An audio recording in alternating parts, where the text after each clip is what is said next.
Black History Month you find ridiculous? Why? You're going to relegate my history to a month? Oh, come on. What do you do with yours? Which month is White History Month? Well, come on, tell me. Well, I'm Jewish. Okay, which month is Jewish History Month? There isn't one. Oh, why not? Yeah.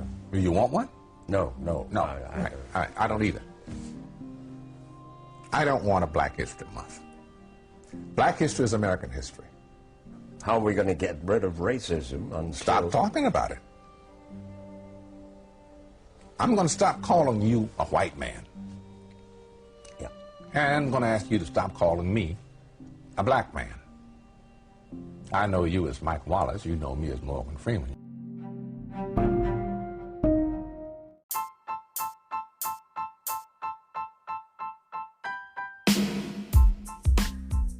Good day, good afternoon, good night.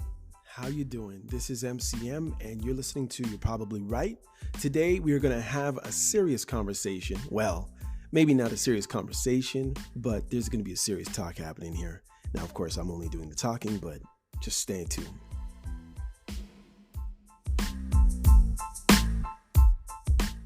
Welcome to You're Probably Right podcast. Today is a special edition. You know why? Because today marks the 2022 Black History Month kickoff.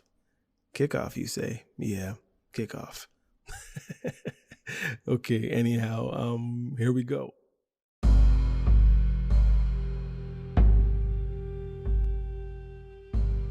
Okay, so I would like to just say a little bit before I get into the real meat of this thing.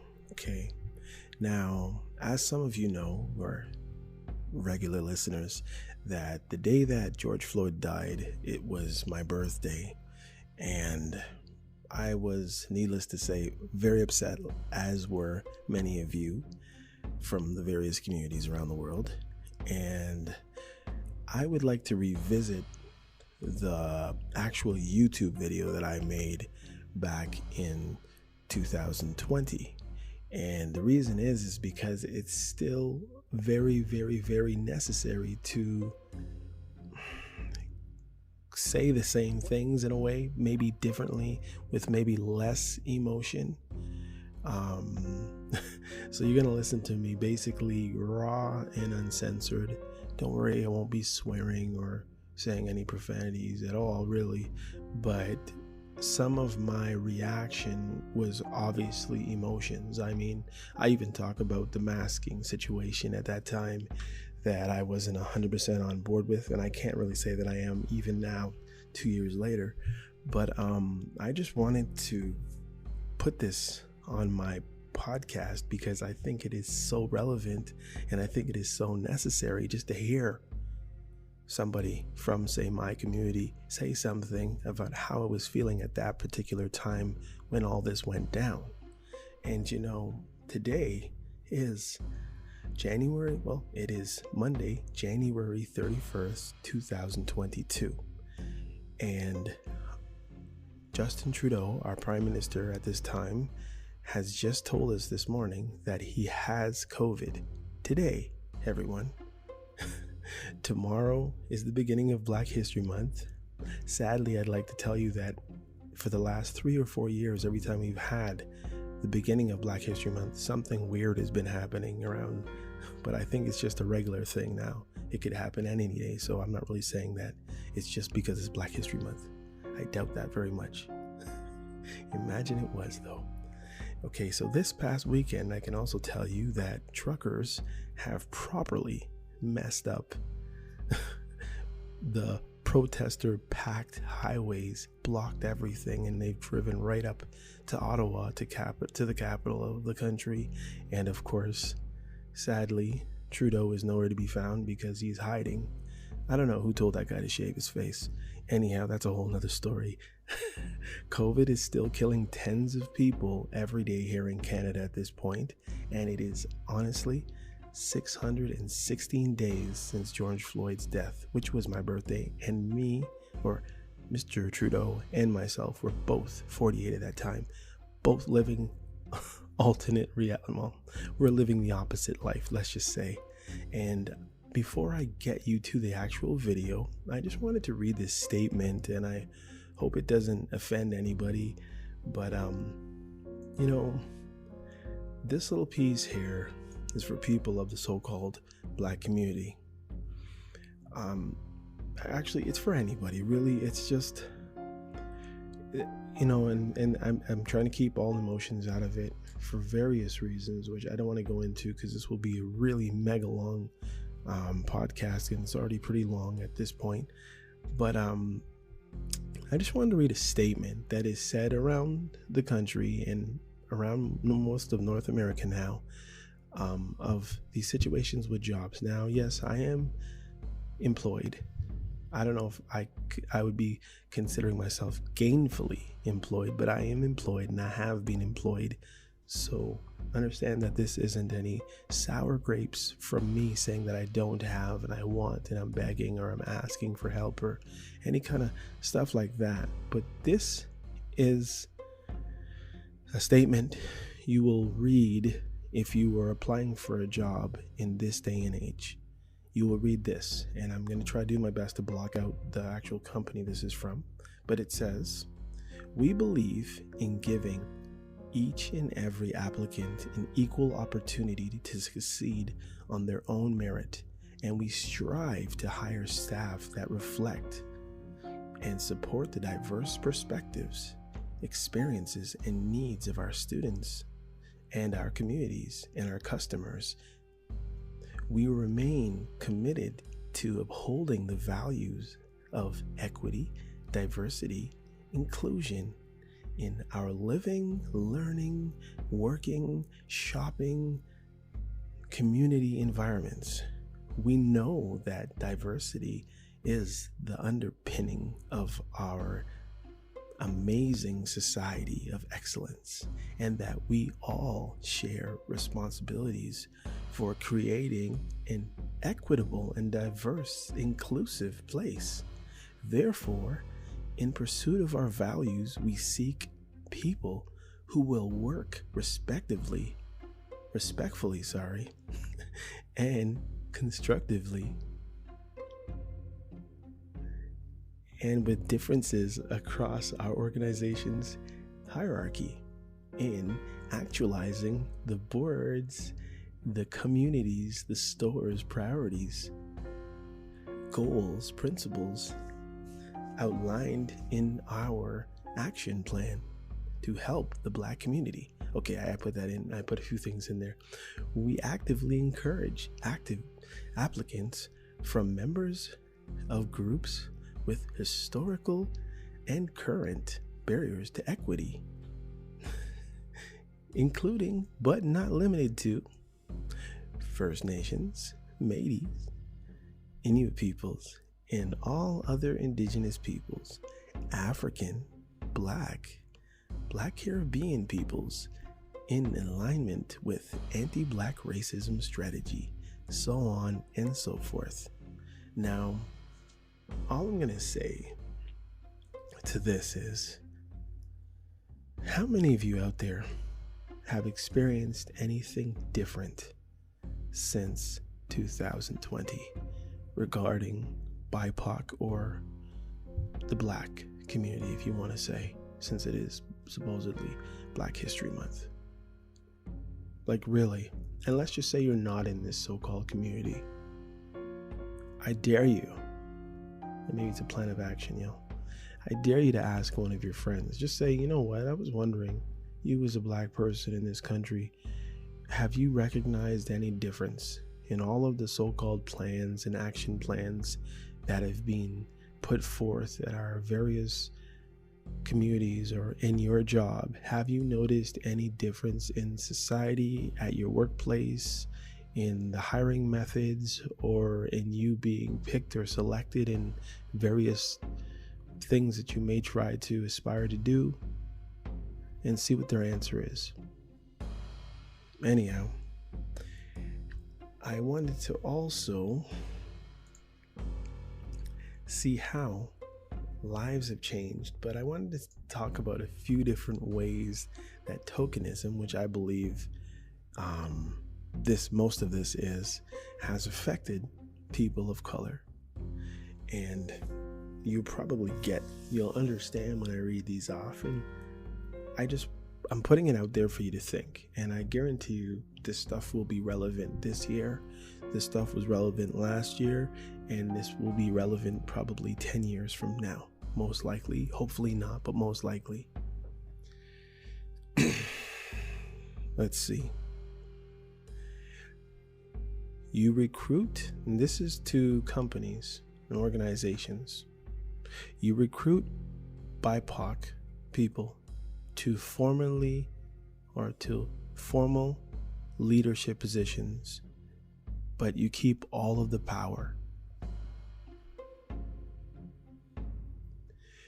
Your paid staff, and this has to do with nonprofits, your paid staff in charge of the messaging are white, but your volunteers for anti-black racism and all the other things, and your storytellers and all that are BIPOC.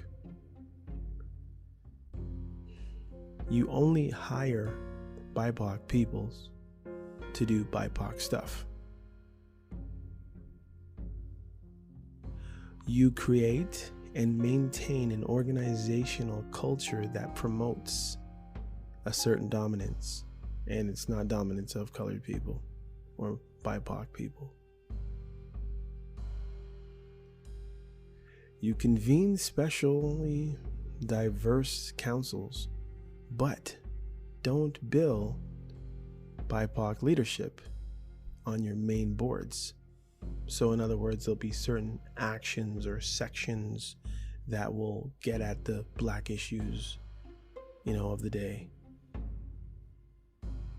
You use BIPOC people as your mouthpiece and shield against actual BIPOC people getting into the really tight-knit crevices of your organizations.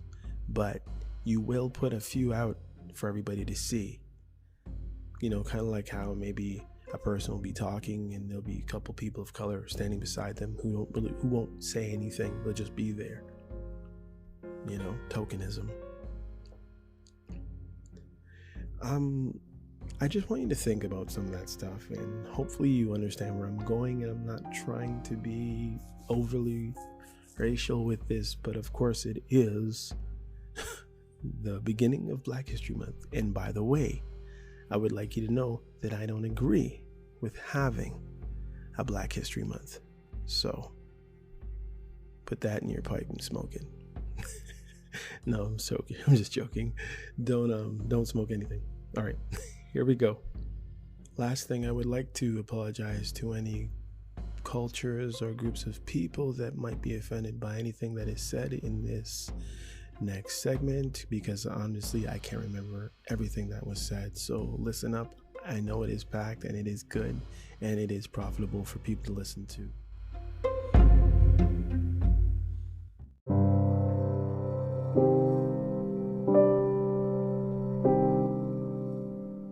Hey guys, I'm going to be as quick as I can possibly be speaking about this broadcast that happened this morning on CBC and the people that speak on this broadcast from CBC. The first person who's going to speak is Ahmad Hassan, Minister of Family, Children, and Social Diversity. We're going to hear from Justin Trudeau, the Prime Minister of Canada, and just a reporter from CBC. I can't remember what her name is. But there's just so many things that are said wrong, and I'm trying to be quick, sorry. But, they talk about this weekend. It was a huge weekend. It was insurrection. It was lawlessness. It was looting. It was protesting. It was I Can't Breathe. It was just, I couldn't look away. It was like a train wreck, like literally a train wreck. I watched hours and hours and hours of YouTube coverage from different news sources telling us what's happening. And we don't even know if we can believe everything that's happening. We don't know if half of this stuff is just trumped up funny choice of word, trumped up. We don't know like where this news is coming from and how accurate it is unless you have people in your family or friends with people in the States. You really don't know to the level or to the extent of the situation, really how bad it is, because what we're coming to realize is we can't trust most of the major news networks these days. And that's just my opinion. But, they talk about black youth. Black youth, okay. Then listen, being a person who's born in this country in 1972, I'm the same age as the Prime Minister at this present time. We're both 48. And as a matter of fact, this death of this gentleman whose life was squeezed out of him just happened on my birthday, George Floyd. They have a man here speaking first who is of Indian descent. They want to hear from Jagmeet Singh, another man from Indian descent or Punjabi descent, or however you want to look at it, because I'm not trying to be racial or racist. And I don't even know if that's possible, considering that my race is basically the lowest on the totem pole. And how they say that again, because now we've been mixed in with the indigenous people. So maybe totem pole isn't the right word to use, because that's probably racist as well.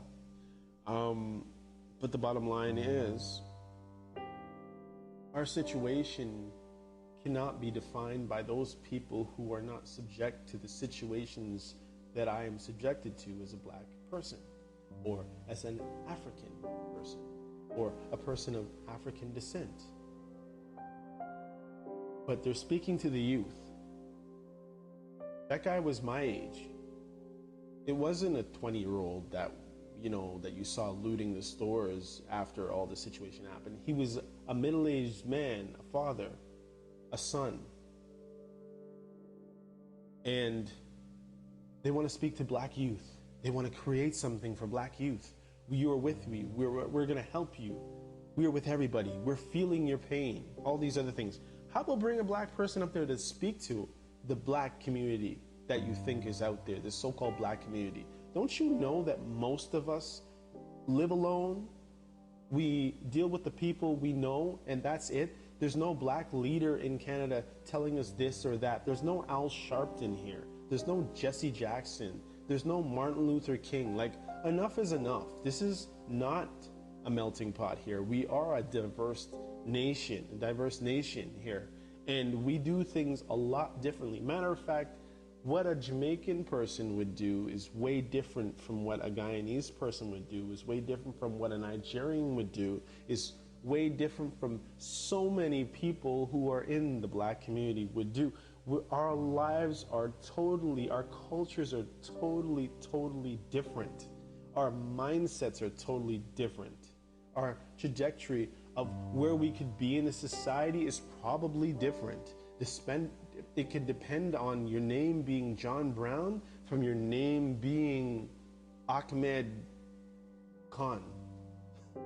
Like, you can't just melt us all together and just say that this is the black community situation. There's people who come with a higher level of education into this country who are black from other countries. And then there are people who are here who are getting a lower level of education and sitting in the same classrooms as your children. There is no one perspective. And I'm tired of people saying that they're going to help the black community. Anyhow, if you can do your best to just listen to what's happening and listen to the words that are used, listen when they say that kid Aubrey, listen when they say we have a dark past, or when we hear, oh, your boss is going to speak now. Like, there's just so much ridiculous. Anyway, just listen. I'll be back after this. Simply not, they're simply not known to many people of good faith and who are friends of Black Canadians across the country. And so what I am trying to say, and my reaction to what is happening both in the United States, but also to a certain extent in Canada, is that this is a lived reality for many of us. And anti-Black racism, especially the systemic kind, holds many of our fellow Canadians back. And we need to acknowledge that, we need to deal with it so that we can have those individuals and our community fully participate in Canadian society. It is unfortunate that some don't even want to see it as part of the Canadian fabric, and they see it as an American reality. But the fact of the matter is, we do have an issue, and by and large, Canada has and continues to be a very generous country, a country that welcomes newcomers, a country that allows people to achieve any dream that they aspire to. But at the same time, we have a dark underbelly that we need to deal with. And one of those, among many, is anti-Black racism. And the fact of the matter is, government alone cannot do it. I mean, government has a major role to play in pushing forward policies that bring people up, that move towards full inclusion of all our citizens, including members of the Black community. But we all need to do our part, whether you're a CEO, whether you're a teacher, or a police officer. We need to practice empathy and true inclusion. We do celebrate the fact that Canada is a diverse country, but we need to also make it an inclusive country. And the only way to do that is to include everyone and to also acknowledge the lived reality of everyone. Yeah. I'm glad you brought up the issue of this country versus the United States. Obviously, the situations are different. But do you believe that this country is I don't know, maybe not having enough of a conversation around race, maybe dismissing the issue entirely in some cases, or suggesting that Canada doesn't have the same issues as the United States, so we don't need to talk about them? Do you feel that at all? That's precisely it. You hit the nail on the head. I think the point is to have those conversations, because it is through those conversations, which can be very difficult conversations, but it is through those conversations that we can have breakthroughs, that we can actually hear the pain and the frustration of many, many members of our fellow Canadian citizens. Mm-hmm. And so those folks will tell us, and they will show us their lived reality. But we can only do that if we're open to those conversations. So the point I was making in my public communications over the last couple of days is that we need to create the space for those conversations. We need to hear about the reality of Black youth in our urban centers, for example. The reality that they go through in their interactions with police, the reality that they go through in the job market, in the housing market, things that I have personally experienced. But I think the point is, once we create that space and we have those difficult conversations, then we can move forward. And that will only make Canada an even better country than it already is. It won't take away from us. And unfortunately, some do not want to have that conversation. I've seen pushback from even some public officials. A gentleman who was the founding chairman of the United Conservative Party, he said in Alberta, he pushed back and he said, don't bring this issue across the border. Yes, as if I was bringing this conversation across the border. Yeah. This is something that is real for many, many Canadians. And the fact that it is a lived reality for many Canadians should concern all of us, and should then force us to have conversations that will lead to real solutions. Yeah, it is hard, to have those conversations. I agree, and it's hard to know what to do as well.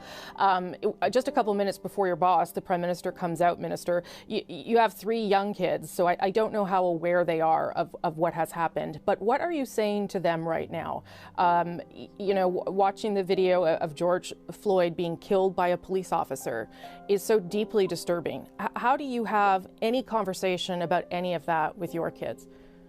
Before you even have that conversation, I think you need to process it yourself. And I've been talking to many of my friends who are really having a difficult time processing those images. I mean, this was a slow motion death right in front of us of an individual at the hands of a police officer. I mean, it's really hard to deal with that from the perspective of looking at those images. But I think, when I talk about the difficult conversations, I seriously mean it. I mean, I publicly invite that Mr. Ed Amar to call me so that he can hear from me and many others on the reality of anti-Black racism in Canada. That this is not something that is being brought over the border. This is as Canadian as anything else. Mm-hmm. But I also think that, education and talking about true inclusion and putting forward policies and programs that really include people will make a big difference in the lives everyone. But it starts from those conversations, and it starts from the willingness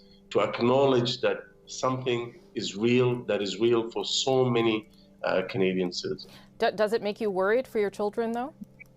Oh, absolutely, and I think it is for those of us in leadership positions and in positions of responsibility. We have to do everything that we can to ensure that that the next generation does not have to endure the daily microaggressions and other profiling that happens to too many members of our community. And I think if we can move the needle forward, I think that is something that each and every one of us should aspire to, and it shouldn't just fall to members of the Black Canadian community. It should be a responsibility for all of us, because if some members of our community are being marginalized, it should concern all of us. Yes.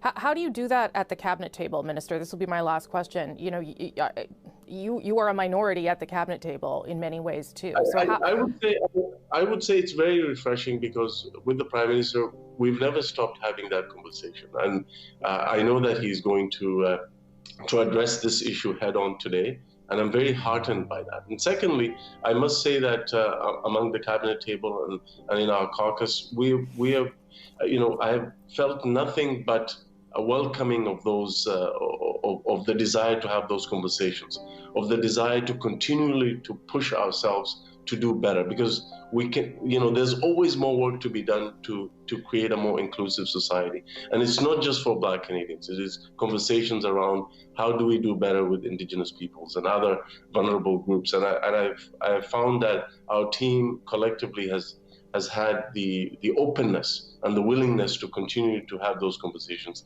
It's a journey, it's a marathon. It's not something that can be fixed overnight with one policy or one conversation, but we gotta keep at it. Yeah.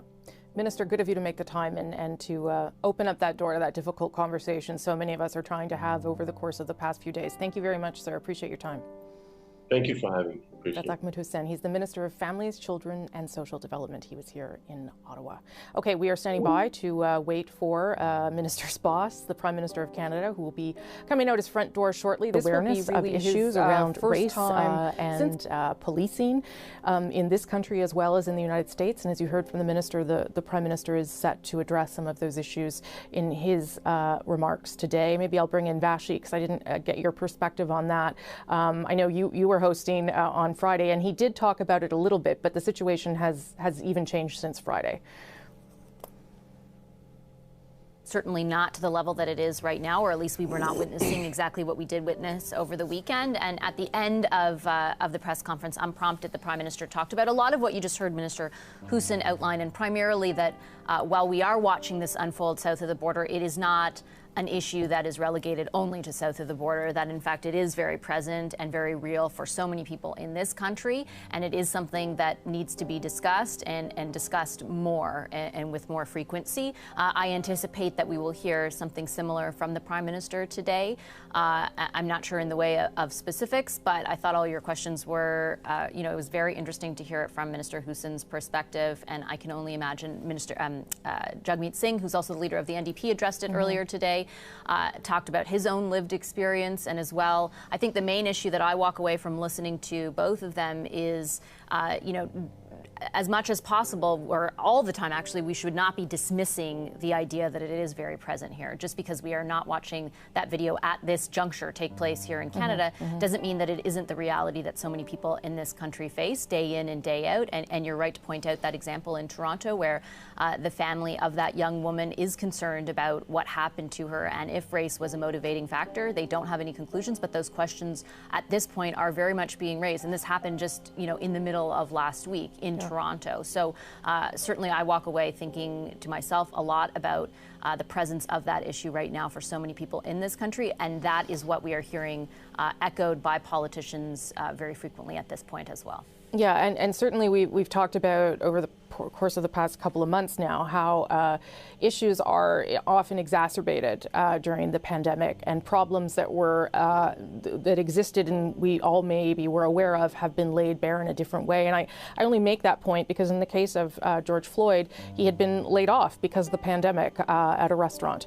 So these stories are intertwined, and people are feeling frustrated. Jagmeet Singh, one of the things that he brought up this morning was a need for more data around race when it comes to the pandemic. That's something that we are not collecting systematically in this country. So we don't have a really good picture of how it is affecting minority populations or black populations in this country in a different way.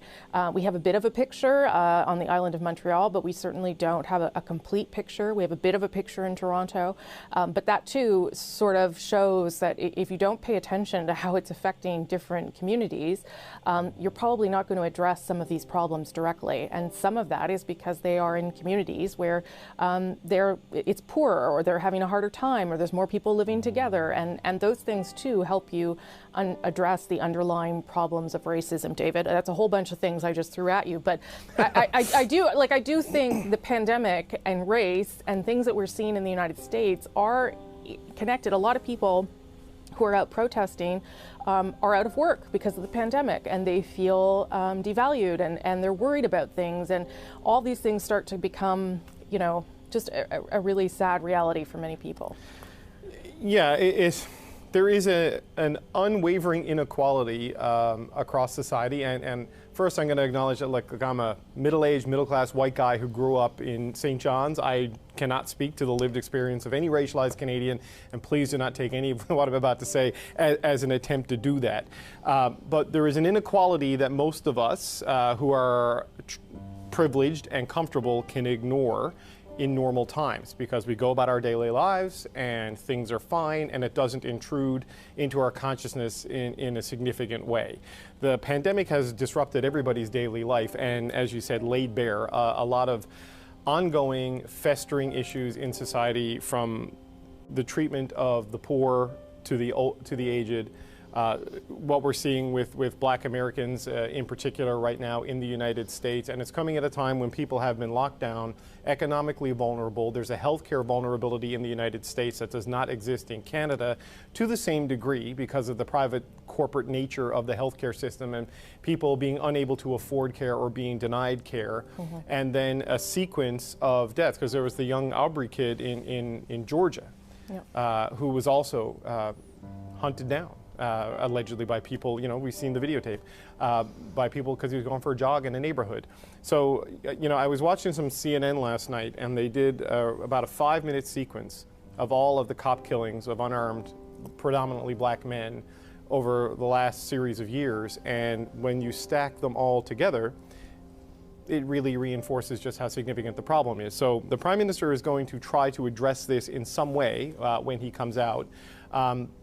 I will say he has his own challenges on this particular topic, Rosie. I mean, I was on the plane with him the night the pictures of him in blackface and brownface surfaced during the election campaign, and we had to shout a bunch of uncomfortable questions at the Prime Minister, the Liberal candidate at the time, and I suspect that has been something that has surfaced on social media over the weekend as he made his comments about what was happening in the United States on Friday, and will undoubtedly try to address it again, because while it's happening south of the border, it seeps into this country, and there are a lot of people in Canada who are watching it with a much more personal reaction than right. you or I are able to have in watching something like this. But undoubtedly, it's what we saw over the weekend and what we're seeing today is absolutely horrible and absolutely terrifying, to the point that I can't have the TV on around my kids because I don't want them to see it because they're too young for that sort of a thing. So what the Prime Minister is going to say and how it's received, I'm not sure how that is going to go. It is an issue Canada has to confront. The First Nations issue in Canada is certainly a great scar on the country. Thankfully, we've not yet had the kind of violence that we are seeing in the United States, and hopefully it doesn't come to that in this country, because we can find a way to deal with the problems that we have here. Yeah, I mean, the Prime Minister, I guess, will have to find a way to address what we're seeing south of the border while recognizing that some of the problems exist here. We are, at very least, not seeing right now the confrontations between protesters and police, which are creating very violent episodes in the United States. So that and Rosie, at least he's willing to come out and speak to it. I was also going to say address yes. it. Yes. there is a real absence right now at the top of the political spectrum in the United States, this national moral leadership. In a time like this, it's more agitation than calming right now. And to this point, when the mayor of one of the biggest cities in the U.S., in Atlanta, with a very large black population, when the mayor of that community is saying, just stay quiet to the president, that speaks to a real problem. The contrast is quite stark. Yeah, the president only reacting on Twitter through the weekend and has yet to address the nation, even though some of his advisors, according to the New York Times, had suggested that he make some sort of public statement. That has not happened yet. And in fact, last night, the lights of the White House were turned out as protests turned violent down Pennsylvania Avenue as well. So we are expecting the Prime Minister to have some sort of comments about that as he emerges from his home right now. But his major policy announcement today, some funding for municipalities that are feeling under pressure right now. Here's the Prime Minister of Canada. I want to start by addressing the situation that's unfolding south of the border, which is also having an impact here at home. For far too many Canadians, the images and stories coming out of the U.S. are all too familiar. As a country, we can't pretend that racism doesn't exist here. Anti-black racism is real. Unconscious bias is real. And systemic discrimination is real, and they happen here in Canada. Over the weekend, we saw thousands of people gather across the country to join peaceful protests against anti-black racism. By standing together and denouncing the few who would try to derail these demonstrations, Canadians are sending the message that they will never tolerate injustice. To young black Canadians, I hear you when you say you are anxious and angry, when you say that this brings back painful experiences of racism that you've faced. I want you to know that I'm listening and that your government will always stand with you. Together, we will keep taking meaningful action to fight racism and discrimination in every form. The status quo, where people face violence because of the color of their skin, is unacceptable. No parent should have to once again explain to their kids that they or their friends might face racism. It is time, it is past time for this to change. As leaders and allies, we must do the hard work needed to listen and learn. We must ensure that everyone is safe and respected. That includes journalists who need to be able to do their work on the front lines to expose the truth and tell the stories we need to hear. And we must, as Canadians, always keep working together to build a fairer, better, more equitable country for all. For far too many Canadians, what is happening on the other side of the border at this time is familiar to them. Anti-black racism, systemic discrimination, injustice, they are also present in our country. Over the weekend, we saw thousands of people right across the country demonstrating peacefully to stand up against racism by forming a common front and denouncing those who always tried to disrupt these demonstrations. Canadians are sending the message that they will not tolerate injustice. So now I would like to speak directly to young black Canadians. I hear you. I hear your concern, your anger, your pain. I hear you when you say that this brings back painful experiences of racism and discrimination. I'm listening to you, and our government is there for you. And we are taking action to combat racism and hate in all its forms. The status quo, where young people face violence because of the color of their skin, is unacceptable. No parent should have to once again explain to their children that they or their friends could face racism. As leaders and allies, we have to ensure that everyone is safe and treated with respect. Of course, that includes journalists, who must be able to do their work on the ground to expose the truth and tell the stories that we have to hear. And as Canadians, we must continue to build a better country, a more equal and fairer country for all. It has been a very difficult spring for many people. And although the path forward won't be easy, things will get better. Over the last month, we've started to see promising signs that the curve is flattening in Canada. Now, the situation remains very serious, but the more we can control the spread of the virus, the more we can begin restarting. In many parts of the country, this is already happening.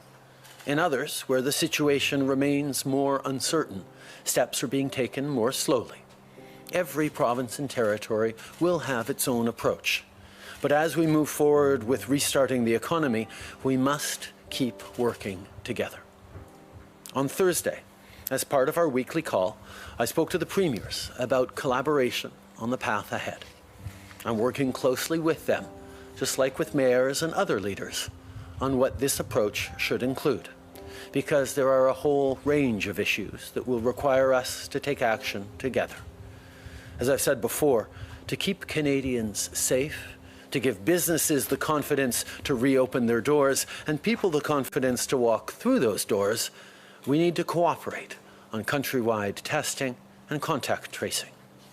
And on this front, we're making good progress. At the same time, our government is ready to be a partner for the provinces and territories in supporting vulnerable people, securing personal protective equipment, and working on childcare, to name a few. In other words, we're ready to be a partner in a safe, effective restart of the economy. And today, we're demonstrating a first step forward with support for municipalities as they face a cash crunch. From testing clinics to programs for seniors, cities and towns provide essential services. So it's crucial that they have the resources they need. In response to COVID-19, we will make available $2.2 billion for municipalities in the coming weeks through their yearly federal support with the Gas Tax Fund. Normally, municipalities receive these payments in 2 installments, but we know that cities and towns need this money right away as they deal with COVID-19. That's why we're making the full 2020-21 payment available now. Minister McKenna has sent letters to all of her provincial and territorial counterparts to outline how this accelerated process will work. But here's the bottom line. This is strong support to keep Canadians safe and our communities strong. And it's support that will give businesses the confidence to reopen, getting hardworking Canadians back on the job. This is a start. We know there's more to be done to support municipalities and to support the entire reopening process. In the days and weeks to come, we'll keep working with the provinces and territories on this and on a whole range of other measures. More than ever, we will have to work together to restart our economy. Our government will therefore continue to collaborate with its partners to weather this crisis, particularly when it comes to contact tracing and testing. We are also prepared to help the provinces and territories protect vulnerable individuals, secure more PPE, and to focus on issues such as childcare. We are ready to work together to ensure that the recovery can be a safe one for everyone. And that's why today we are taking a first step towards that goal by providing support to the municipalities who are currently experiencing liquidity problems. Today, I'm announcing that we will grant $2.2 billion to municipalities in the coming weeks through the federal gas tax fund. Normally, the municipalities receive those payments twice in the year. But this is money they need now to be able to continue to provide essential services. So there will be a single payment for 2021 that will be provided now. Minister McKenna has already sent letters to her counterparts in the province and territories to explain this accelerated process. But this is what is important to remember. We are making this investment to allow the municipalities to continue to ensure the safety of Canadians. We are supporting services that will help businesses to reopen and people to go back to work. We are also looking at other ways of supporting the vital work that the cities and municipalities are doing across the country. Of course, there is still much to do so that we can start up our regular activities, so that businesses reopen their doors, and so that people can return to work. But I know that together we will make it. Thank you. Thank you, Prime Minister. We'll go to the phone for some questions. One question, one follow-up. Operator. Thank you. Merci. Première question, Raymond Filion, TVA. À vous. Thank you. Good morning, Prime Minister. With respect to the demonstrations against racism, you say this is unacceptable, but what do you see as a potential solution to that challenge? Now, there was total havoc in Montreal, and things seem to be degenerating here. Well, I can tell you that for some time now, Canadians have realized that we have a lot of work to do to counter racism and to make sure that all families feel respected in this country. This is not just something for somewhere else, it's for here as well. And that's why for 5 years now our government has been investing a lot of money in various ways to help organizations, black community organizations, so that we've invested in Statistics Canada as well in order to collect more data and develop a truly Canadian strategy against racism. But we know there's more to be done, and we will continue to do more, hand in hand with the communities that are hard hit by discrimination and racism. We have an obligation to be the allies of those communities and all of those people and all Canadians. Now, with respect to the demonstrators, or rather, with respect to the people who disrupted the demonstration and caused havoc, we condemn them. We need to protect the right of all Canadians to peacefully demonstrate in Canada, and it is absolutely essential that be the case in our country. We need to do better in Canada. We need to continue to know that even though we have made strides forward in the fight against racism and discrimination, racism still exists in Canada. Anti-black racism, systemic discrimination, unconscious bias are lived realities every day for millions of Canadians. We need to stand beside them. We need to be allies. We need to work in our daily lives to counter discrimination, racism, and intolerance. As a government, we've made many investments over the past 5 years, whether it's on community programs run by racialized communities, whether it's on Statistics Canada doing a better job at collecting disaggregated data, whether it's investments in anti-black racism strategies or anti-racism strategies in general. But there is always more to do, and ultimately, we need to do it together as Canadians and be better allies. As for those who took advantage of these peaceful protests to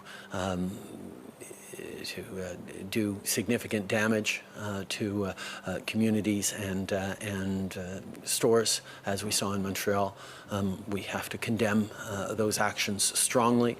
They do not represent the peaceful protesters who are standing up for very real issues in Canada. We need to continue to make sure that peaceful protest is always able to happen in Canada. Follow up. With respect to the money for municipalities, this is not new money. It's just an early payment under the fund. But they are asking for at least $10 billion in order to fund direct services to the population that they have to deliver now. Will they get the money, or will they have to increase their property taxes in order to provide those services? We are advancing money that would have been given to them in any case 6 months from now. But we recognize there is a need now for them to have that money. And the fact is we need to do more, and we will do more. But in order to do more, we have to work with the provinces because the municipalities fall within their jurisdiction. We will be there to invest, but it has to be done while respecting their jurisdiction and working with the provinces across the country. We know that this is just an initial measure that brings forward money that the cities were going to get 6 months from now anyway, but there is a need right now for liquidity, for support as they deal with this COVID crisis. But yes, we need to do more, and we will do more. But doing more needs to happen hand in hand with the provinces who have jurisdiction over the municipalities. But I can assure you, in my conversations with the premiers and in our conversations going forward, the federal government will be there to work with the provinces to support the towns and cities that we all live in. Merci. Prochaine question, operator. Thank you. Merci. Next question, Janice Dixon, The Globe and Mail. Line open. Hi, Prime Minister. I'm wondering, when will your government mandate the collection of race-based data in connection to COVID-19 specifically and more broadly across Canadian society? We invested millions of dollars over the past years so that Statistics Canada can do a better job of collecting disaggregated data. It is extremely important to be able to see the clearer details on who is most vulnerable, who is being affected by various things in society. So that's something that we know, and it's traditionally been something difficult to do, so we are moving forward on that. In regards to COVID-19 data, we've been working with the provinces from the beginning to try and get better granularity, better details around the data. Whether it's as simple as age and gender or much more complex data, we need to pull that together, and a data strategy has been part of what we've been talking on with the provinces, because we need to be able to compare what's happening in one province to what's happening next, and making sure that we're all collecting data the same way and in as much detail as possible is going to be an important part of the path forward. Okay.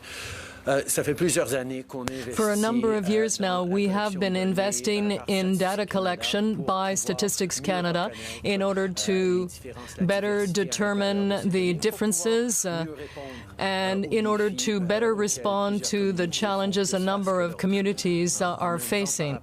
Now, with respect to COVID-19, for a number of weeks, we've also been working with the provinces so that we can develop a data collection strategy, so that we can better compare data from various regions of the country.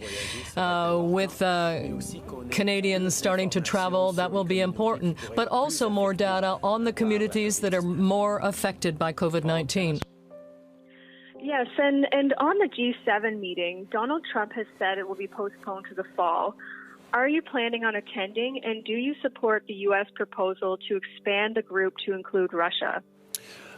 We have, we've always been working with the United States to coordinate when we can hold this important G7 meeting. It's really important to keep holding these meetings and making sure that we are coordinating internationally in this time of crisis. Russia was excluded from the G7 after it invaded Crimea a number of years ago, and its continued disrespect and flaunting of international rules and norms is why it remains outside of the G7 and will continue to remain out.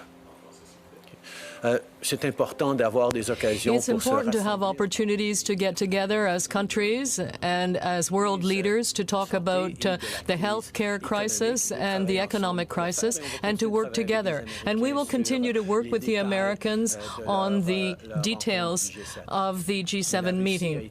But Russia was excluded from the G7 because of its invasion of Ukraine, and Russia continues to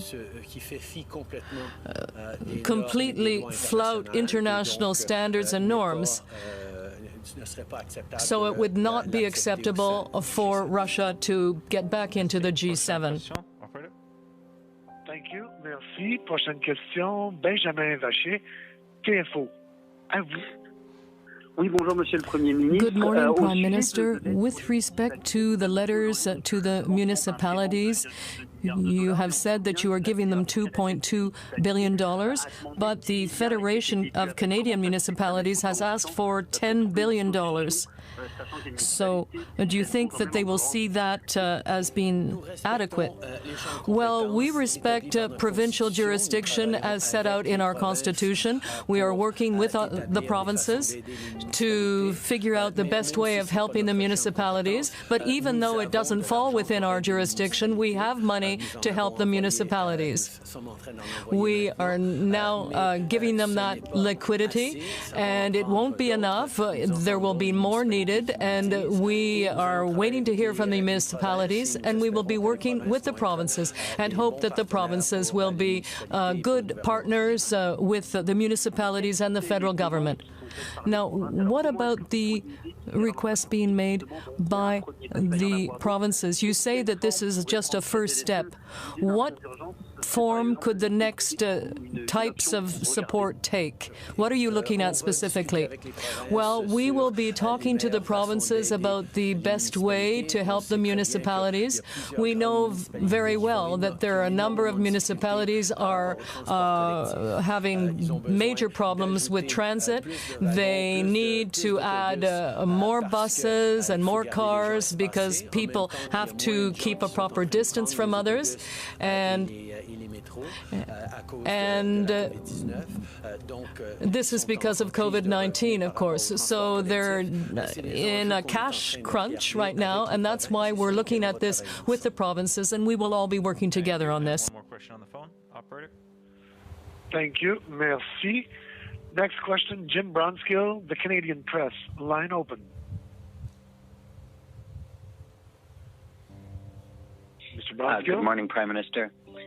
You've already touched on this, but a month ago, municipalities said transit revenues had dropped drastically, draining their coffers. Basic services such as policing and garbage collection are at risk. Why is this taking so long to remedy?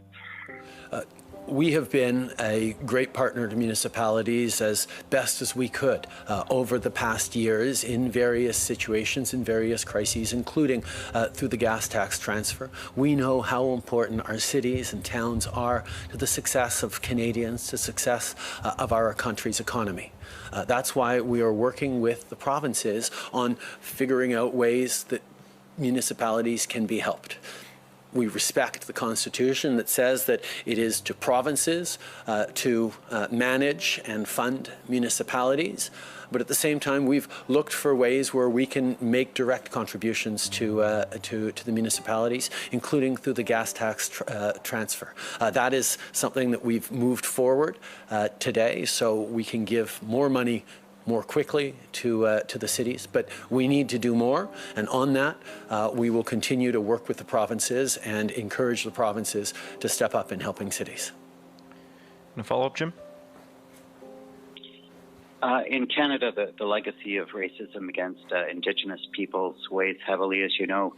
Now the pandemic has delayed federal responses to important recommendations in that area.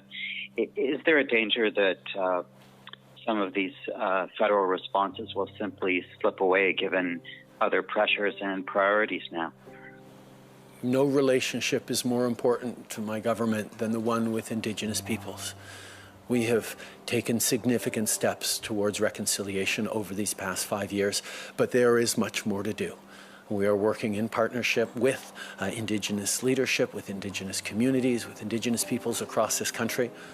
Right now, in this challenge around COVID, many of our partner organizations are very much focused on supporting their communities.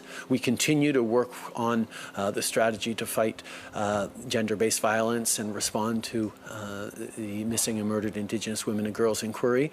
But the work is affected because of COVID-19, but it remains a priority, not just for us, but for all Canadians, that we will continue to work on. Good morning, sir. Ryan Tumblety, National Post. You've acknowledged this morning that the money you're giving to municipalities is effectively in advance. It falls well short of their needs. We're seeing cities cut transit service. We're seeing them lay people off. I'm wondering if you're concerned that going forward we're going to have less services in cities, especially for low-income people who need it to get to work at grocery stores and long-term care centers. I'm very concerned about the funding level for cities, about the services that cities offer to people, to Canadians, the essential services, whether it's obviously police and fire, but also frontline community workers, daycare workers, community center assistants, health workers. There's a range of services offered by cities that are at danger of disappearing. That's why we are doing what we can unilaterally in advancing the money forward, but we need to work with the provinces on this. Cities are the responsibility of the provinces. The federal government will be there to work with the provinces, to support, to help flow money, but the provinces need to step up as well, and that's what we're discussing right now. Okay. Nous savons qu'il y a des We know that there's a major concern in terms of services for Canadians provided by municipalities and towns.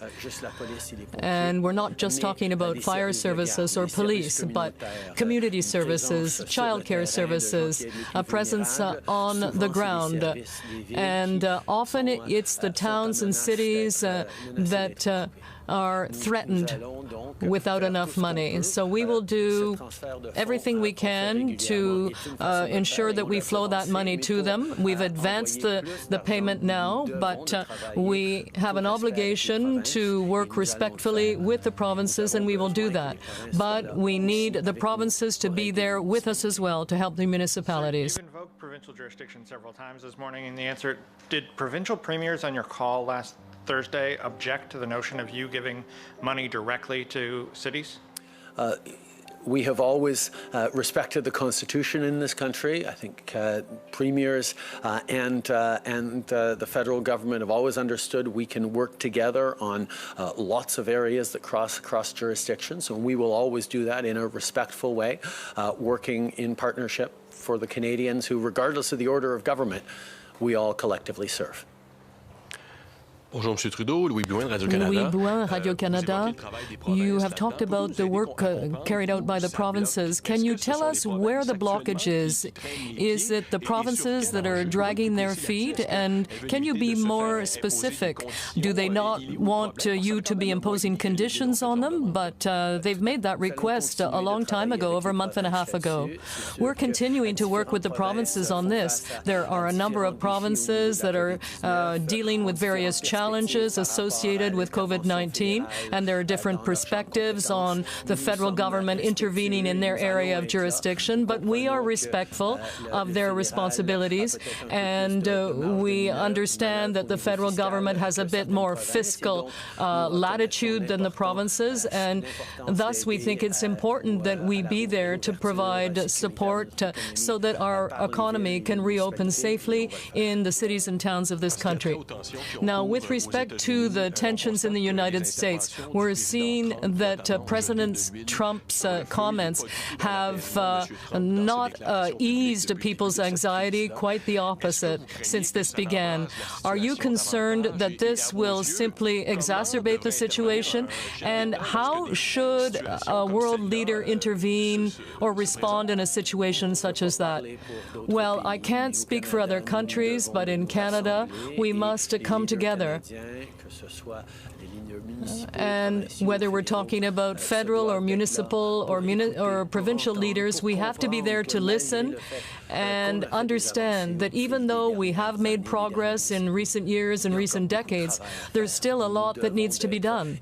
And we must be the allies of minority communities. So we will be there for them. That's my responsibility as the Prime Minister of the country, to ensure that we all can work together. Prime Minister Tom Perry with CBC. You're talking to Black Canadians today. You've apologized for this many times, but you did wear blackface as a younger man. Do you think that in any way diminishes your ability to provide moral leadership on this issue, or do you still think you're carrying that baggage? I think we all have a role to play. We've all seen things in our lives or done things in our lives that we need to learn from and do significantly better from. I have spoken many times about how deeply I regret my actions that hurt many, many people. But at the same time, we need to focus on doing better every single day, regardless of what we did or hadn't done in our past. We need to work together through this. We need to keep standing up for each other. We need to be there to say that every day we can do better as a country, as a world.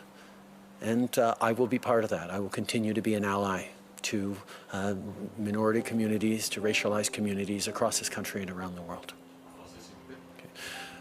We have a duty to all try and make a positive contribution to the world. And I regret the choices I made a long time ago, and I have expressed a deep concern about that and apologized for it. But the fact is that every single day we have to act to ensure that things get better. That's what I'm doing, that's what our government is doing, and that's what all Canadians want to do to create a better world for their children and grandchildren. Just so I'm clear, if Vladimir Putin is invited to this meeting, will you take part? There are still many discussions to be had on what, where, how this meeting is going to go on. We look forward to opportunities to gather together with various world leaders. You know, the G20 is a forum in which we regularly have exchanges with across various countries that we don't necessarily have great relations with. But the G7 has always been a place for frank conversations amongst allies and friends who share so much, and that's certainly what I'm hoping to continue to see. Brian Mullen, Global News.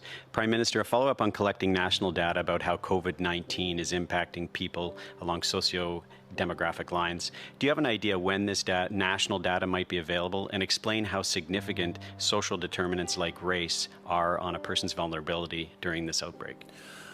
Well, I think to use a very clear example, on the closing in on 100,000 cases of COVID we've had in this country to date, we don't even have age data for a large portion of that. Certainly in the early days, collection of data was done in a very disparate way across the country, and collating all that data while people were trying to scramble to ramp up to respond to this crisis was extremely difficult. We need to do much better than that, and that's why we're working together with the provinces to establish a strategy on data collecting that will look at disaggregated data. We'll do a better way of bringing together data that can be compared and collated across jurisdictions, so we have a better picture of what's going on. These are things that we need to know, because we do know that COVID doesn't hit everyone the same way. Obviously, age ranges are real, but racialized communities are living this very differently than others. People who are already vulnerable for different reasons can become more vulnerable to COVID-19. That's why having accurate pictures of how people are being affected by this, and therefore how we can and should help them, is going to be really important for going forward. From the very beginning, Public health agencies have been working very hard to try and respond to this crisis. And initially it was very difficult to get comprehensive data because people were working very quickly to address the immediate situation. For example, there are tens of thousands of COVID cases in this country, and yet we are not aware of the ages of the people in many cases. And that is a data element that is very simple to collect. Now, for more complex data elements, we need to coordinate our efforts as levels of government so that we can establish proper comparisons and see who is more affected. Minority communities that are already vulnerable are more affected by COVID-19. We know that anecdotally, but we need to have concrete data in order to better understand and provide better support. CTV National News. Prime Minister, today you've talked about the potential of more financial help or other assistance for municipalities in addition to today's announcement. But I'm wondering, why not just bring forward some of those suggestions now? There are many mayors that are very preoccupied with the future of their fiscal situation. They're considering cutting essential services. Why not deliver them some certainty today with these other announcements you're teasing for later in the week or next week?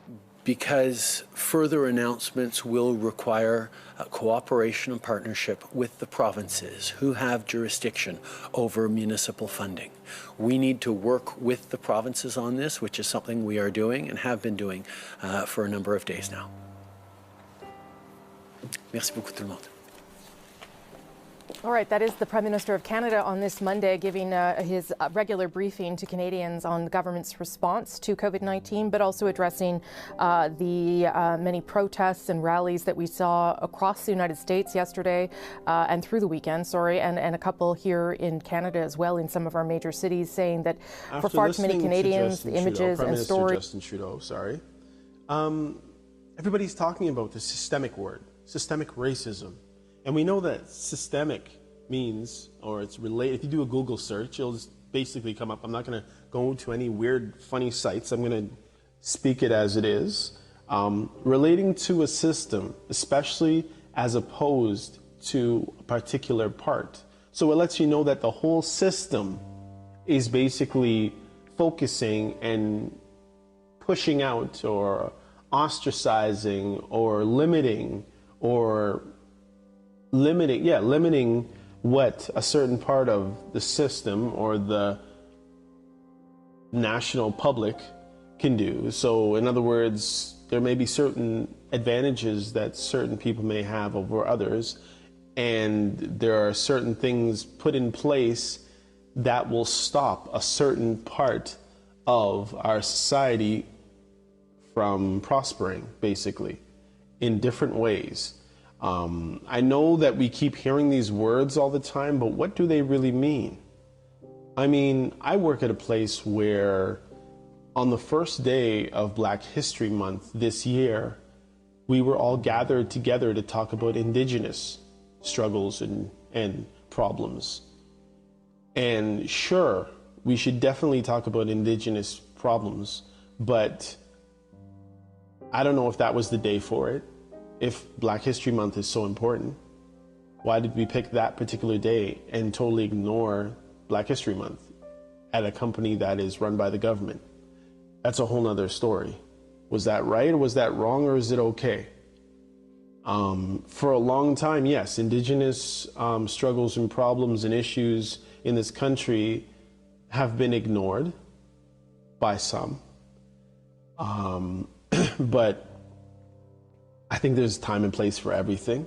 I mean, even the situation that happened with Regis Kaczynski-Paquette this past weekend in Toronto, or past week in Toronto, we don't know if she was thrown off a balcony. We don't know if she jumped because of mental illness. And I think that's maybe the reason why the mother has retracted her statement, saying that the police threw my daughter off the balcony, which totally freaked out and pissed off a lot of people. we don't know what happened in there. And I don't know if the police had their body cams on or what the situation was in that situation. But of course, with the situation that happened with George Floyd in the States, where he was being choked out, literally kneeled on with the man pressing down with his hand in his pocket, not scared at all, obviously, because who puts their hand in their pocket when they're scared? He was trying to put more pressure on the guy's neck while it looked like a gentleman, another police officer from, I don't know, I'm going to say where you can see what he doesn't look like he's a regular, how would you say, Anglo-Saxon, from Anglo-Saxon descent, watching and looking on while people are screaming at the guy who has his knee on the guy's neck. And the funny thing is, the people who went through that, who watched it, who were shouting at the police officer who was doing what he did, if they had known that that guy was going to die, George Floyd was going to die like that, I guarantee you they would have attacked those officers. But they just thought, oh, you know, he's just being definitely overly aggressive and overly violent, but at the end of the day, George Floyd would be okay. They didn't know that his life was actually going to be lost that day right on camera. And, you know, these cameras seem to be a saving grace for many people, and in other cases, it's putting them in jail. Like the guy who took the video of that gentleman, Aubrey, in the States, who was shot by those two guys that chased him down while he went for a jog on a nice sunny day. I think the guy who took the video was charged. You don't even know what you're doing when you're videotaping these days, what you should videotape and what you shouldn't, and what platform you should even put it on. But they're talking about black youth. Now, Justin Trudeau was talking about black youth. It's more than just black youth. It's more than just the kids that are from the age of 18 to 30. It's more than the kids who are from 5 to 20. It's the whole African, Canadian, African American situations happening in North America. You can't just talk to the kids because they've been raised by the people who were abused by the system in the first place, this systemic, and that's a whole different thing, because it's like been one thing after another, and you don't understand. It's not just systemic racism, it's systematic racism.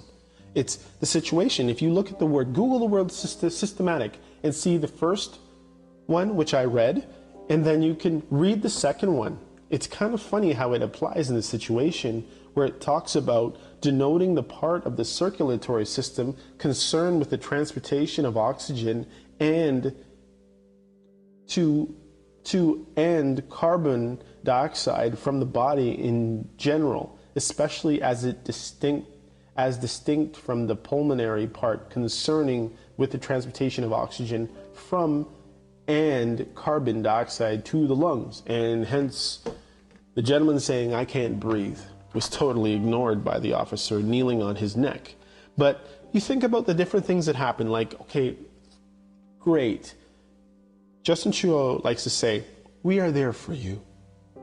In all the time and the troubles and the struggles that you're going through, we as Canadians will pull together and we will take other measures. And these kind of things that, like, what did you really do? I mean, yes, I can tell you right now, there are many African Canadian people who benefited from the $2,000 that you gave, the fund that you gave.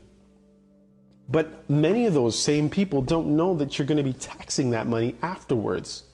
And most people have been warned to put at least $400 of the $2,000 aside so they can pay the taxes on that money. Why can't we have a tax-free year? That can't work because the whole Canada, the whole society will collapse. Okay, so why not just give the people $1,600 and say that we taxed part of the money that we gave you, instead of giving them the $2,000 so that when next year tax time comes, they're going to have to reach into the pocket that doesn't have the money and pay you because they bought a pair of Jordans with it or whatever, or fed their kids with it. You know, there's so many things that have happened over this past weekend and over this time with the COVID. I would suspect that there should be so many more cases of COVID-19 in LA, in New York, in Chicago, in Minneapolis, because of all the people jumping on top of each other, fighting for clothes, jewelry, and all kinds of other stuff. Like, this is just crazy. How about degenerating? Like this is the way society just seems to be degenerate. Just going back, you know, we want money for black organizations. Is that what you think we need? What black organizations? I'm not a part of not even one black organization. I'm still black. I'm still going through the oppression. I'm still going through the problems. I'm still a product of the problems that many people have come through before me. How is that going to help me if you give it to the black men of blah, blah, blah, blah, blah, or the black women's of yada, yada, yada, yada, yada, yada? Like, come on. This is enough. Enough is enough. You're giving money to black organizations. There's so many people who are black or who call themselves African Canadians who don't belong to any kind of black organization and who could use some money that is not taxed at some point. Maybe you can look at the contributions of many black people in past and in present and just say, hey, let's help you out over here. Maybe we can do some kind of a tax break for black people. Then it would help all black people or those who qualify. Maybe somebody who makes less than $30,000 a year. Maybe you can do something for those black people regularly for a period of time, kind of like you've done for some of the indigenous people where they have certain tax breaks. Maybe something like that. You can't just put money into certain community organizations and just expect for them to divvy out the peanuts to the whole of that community. That's just ridiculous. You know, you're condemning the people who have done what they've done, but how do you condemn okay, and sadly I have to use this analogy for you to maybe get what I'm trying to say, but if you've trained a dog, and sadly a lot of black people have been treated like dogs, have been looked down like dogs, and actually in many cases been treated worse than dogs. If we look at the care that we give, could you imagine if that was a dog that was being kneeled on? Do you imagine the outrage? I guarantee you people have been freaking out. He probably wouldn't have been able to kneel on that dog's neck for 10 minutes or 9 minutes or 8 minutes. Or if you saw somebody pick the dog up and throw him off the balcony or the dog jumped, it would be outrage. It would probably even be worse. Let it be videotaped and see what would happen to that person. But anyways, if you treat a dog in such a way, in a violent way, in an abusive way, and then that dog turns around one day and grabs you by the jugular or grabs you by the arm or the leg and rips it off, what can you say to that dog? Can you say, oh, the dog was wrong for what he has done? No, you would just say that, you know, I trained him to be a killer and he killed.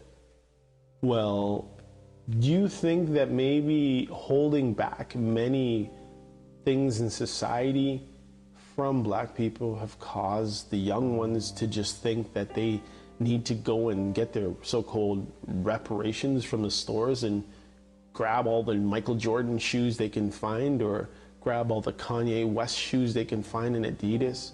Or like, do you take any responsibility for that stuff and realize that it's the people who came before these kids who have gone through this stuff? It's not only the black youth, it is the whole black community. How can you help the whole black community? This should be the question, and these need to be the answers. Then they switched it over and started talking about COVID. It's like, okay, great, COVID-19. As I said, there should be a lot more cases of COVID-19 in California, in Minneapolis, in Chicago, in New York. Why? Because people are coughing all over each other. There were people with masks and people without masks. And the mask thing, so many doctors have come out and spoken out and said, we do not need the masks. We are going to choke on our own things that are coming out of our system because we're pushing it right back down by having masks, which are going to make it much worse. Do you think people are wearing the masks at home? So we're just going to choke out and then choke the people who live with us. And eventually we take these masks off. The mask situation is the dumbest thing I've ever heard, and it should be illegal for people to wear masks in regular society, because can't you see what happens when people wear a mask? These people are so brazen in what they're doing because they are masked up. You can't tell me. Listen, if you guys can hardly tell the difference between one black person and another black person, or one Asian person to another Asian person, how the heck are you going to be able to tell the difference between these people when they're wearing masks? It's absolutely ridiculous. They're talking about race data. You need race data now? Why do we need race data? We know that COVID affects seniors a lot more than other people. We know that it affects people who have respiratory issues, and they never say asthma, or they never say bronchitis or emphysema or whatever. They just say respiratory issues. We don't know who. Supposedly it affects people who have hypertension, people who are overweight, black people. Like, it's just, they have no data. They didn't take any data. So you tell me that when you treated these people with COVID-19, you didn't say, oh, you don't have like a social insurance, a health card that went through the system with their age and probably their culture, or like what culture they come from, or their nationalities. Like, come on. Are the numbers going to be flagged now? Is it gonna, like, does anybody care at this point? Like, the funny thing is, I heard hardly anything about COVID-19 except for the fact that we're going through COVID-19 and this makes it all worse. Yes, of course it makes it all worse. But how are you going to help the people who are dealing with this? I do not want to see this in my city. I don't want to see kids jumping into, or my kid jumping into a flippin' Nike store and stealing a pair of shoes or a pair of track pants. Because why? Because he doesn't have track pants? No, because it's free. Do you think kids are not just waiting for the looting train to come to their cities so they can steal some stuff too? And again, this word looting, it's not looting, it's stealing. Anyhow, it's my 2 cents. I totally went off topic of what I really wanted to speak about the situation, but I want to see what's going to be done. And I expected to hear stronger things, or did I expect to hear stronger things from our Prime Minister? I don't need to hear from Jagmeet Singh. I don't need to hear from this gentleman that was speaking this morning. It's nice to hear something, but I need to hear from the so-called leaders of the so-called black community that doesn't actually exist. I just want to hear answers. I want to hear what you're going to do, what you're going to do to stop the situations, because the situations are only going to get worse. What happens the next time a cop does something like this on camera? Or what are you going to do when somebody pulls out a video that they didn't want to show anybody from 3 years ago? This situation is only going to get worse, and apparently they're doing it in Montreal now. Why?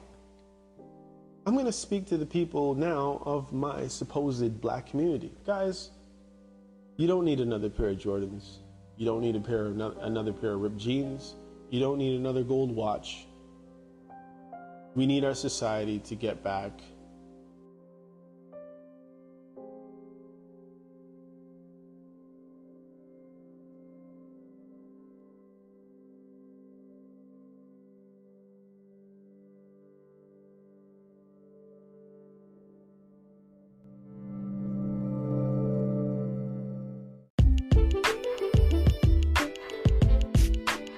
Thanks for listening. Listen, you can catch my podcast, You're Probably Right podcast, basically anywhere you find podcasts. So you can find us at Spotify, you can find us obviously at Anchor, home at Anchor, Apple Podcasts, Google Podcasts, Overcast, Beaker, Castbox, iHeart Radio Podcast, Pocket Cast, Radio Public, and Stitcher, and a lot more. So there's no excuse. So go over and check us out. There is 28 or 29 podcasts available for you to listen, your listening pleasure. Some of it you may not like, some of it you might love. Get in where you fit in. Check it out, okay? Thanks for tuning in again. Take care. God bless.